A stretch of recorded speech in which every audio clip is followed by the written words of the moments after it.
All right, my friends, now joining us on Anti-War Radio, live from the nation's capital in Washington, D.C., it's my favorite politician in American history, Dr. Ron Paul.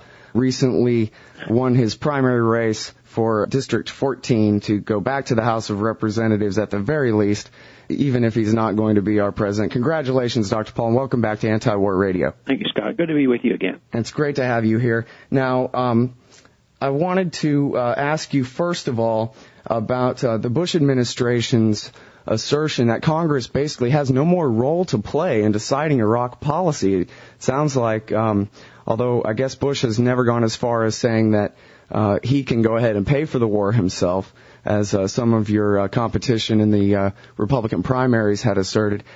His administration is basically saying that they don't need the consent of Congress to create long-term treaties of alliance with the new Iraqi government. Your take on that, sir? Well, it sounds like he learned that from his father. I don't know if you recall. I'm sure you do. But, when Bush Sr. went into the Persian Gulf War, he was advised that he should ask Congress for not a declaration of war, but just to get some token approval from the Congress. And he says, I do not need to do that. I get my authority from a UN resolution, which I thought was pretty outrageous. But he did go back and get the authority. But then this sort of reminds me of that they think executive power is all superior, and unfortunately it seems that too many people go along with this. I really consider the Congress to be the most derelict in their duties. Executive branch officials have notoriously, over all of history, always wanted more and more power, and our Constitution was written to have a separation and a balance, and the Congress is supposed to stand up for their prerogatives, and yet it hasn't happened. So I think Bush has gotten away with so much on his searches and FISA courts and, habeas corpus and all these things that he's just taking the next step. That he's claiming that he can do these treaties without congressional approval. Isn't it the case that the Democrats in the Congress, if only they would vote like you, have the power to end the war right now? Sure, they could, and they could do it reasonably. They wouldn't have to say, tomorrow this war over and give you 24 hours to get out. They could say, the funding is ending, and do it safely and reasonably as possible. You have, a month or two or three, whatever is necessary to do it sensibly. And, I think you could make the argument that is done more with dignity than waiting until there's a calamity. I mean, the ending of the Vietnam War, I think that's what people visualize. They see the ending of the Vietnam War, and it was tragic because they put it off and put it off and put it off, and then everybody has this vision of running at the last minute and trying to get on a helicopter. Well, if we did this in a deliberate fashion and the Democrats would stand up, they would say, look, this is it. You can no longer spend this money after so many months, and it's a reasonable time. If you can get them out in 6 weeks, fine. But, get them out. And if not, there's no more funding. Well, Senator McCain says that anyone who wants the American military to pack up and leave Iraq is waving the white flag of surrender to Al-Qaeda.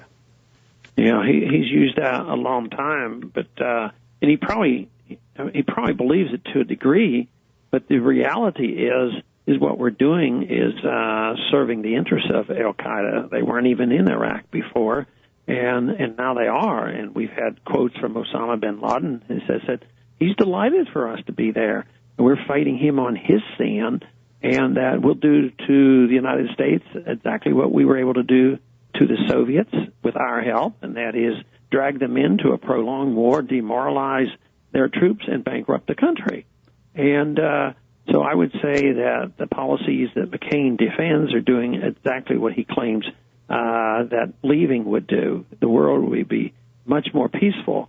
Today, what the financial markets are telling us is this war will end, and our empire will come down for financial reasons, and that's been my argument all along. And with this dollar going down so sharply and oil prices, I mean, to see oil going up $5 in one day should alert people to some really serious problems that we face. And you can't, no matter whether Bush thinks he can fund the war without the Congress, or the Congress thinks they can continue to fund the war because they don't have the courage to do what is right, it's going to end, because if the dollars don't buy anything, and the more they resort to inflation, the faster the dollar goes down. So they're in a catch-22. They're trapped, and they'll have to wake up someday. I'm just hoping we can wake them up before there's a total financial tragedy that will be so difficult to handle. Well, Dr. No, yesterday the House of Representatives voted to condemn Hamas for their rocket attacks. The House of Representatives voted 404 to 1. There were quite a few abstentions, but you were the only no vote. Why did you vote no? Because it's always interference and implications and saying that if you don't do this and blaming people, one side versus the other. And it's always on, getting involved when we shouldn't be. And I put a statement into the record, and it'll be available, I think, on the Internet today, explaining my position. And very simply, I abhor the violence, but I abhor the violence on both sides. But when we pick one side and say all the violence comes from one side and therefore we don't care about the other sides, I think that only encourages more violence. So we would be better off, if we took a more neutral position, minded our own business, encourage people to do the right thing, even be available if they want to come in the United States and have a true discussion about how to move toward peace. But we should not be involved in the dictates of saying, well, do it our way or we'll bomb you. If you do it our way, we'll give you money. That's where the real tragedy is. And these resolutions do nothing more than precipitate more problems. And we are calling up those resolutions constantly. And it's mainly for the purpose of endorsing policy, because they always pick an incident and say, oh, there's been violence, let's condemn the violence. Who can say you can't condemn the violence? But then they always have something in the resolution that implies our responsibility for what we will do, and that in an endorsement of the policy that continues to fail. Well, I've been reading The Foreign Policy of Freedom, and this reminds me of what you said about Ronald Reagan's intervention in Lebanon in the 1980s. That is right. When he went in there, he said he would never turn tail and run. And I was interested in reading what he would put in his memoirs, because that's exactly what he did. He recited his quote. He says, I once said I wouldn't turn tail and run. But he said, after I was in there, he says, I didn't realize the irrationality of the politics of that region.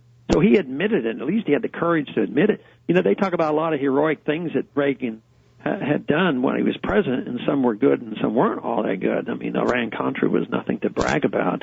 But I thought that he was pretty bold to at least admit that he made a mistake, and he came home. Suicide terrorism ceased. Mm-hmm. When the Israelis left Lebanon and the French left, the Americans left, there was no more suicide terrorism in Lebanon. It's so dramatic, the change that occurred. And to read your book, which is all your foreign policy speeches going back all the way through your career in Congress, it's the closest I've ever been able to get to being able to keep track of whether America favored the PLO or Hamas at any given time, and all the different interventions against the PLO, to save the PLO, to move them from one place to another, and all these things. This has been going on for decades. When I put those speeches together, of course, I went back and reread some of them. I said, you know what? I could almost give the same speech on current events over there today. Yep. I mean, the more things change, the more they stay the same. Yeah, it's we've switched back and forth a few times since then, but now we're back again. Yeah, there you go. And all right. It doesn't look like they're going to quit anytime soon. Okay, now if I can ask you one more real quick question. Okay. You brought up the wiretapping.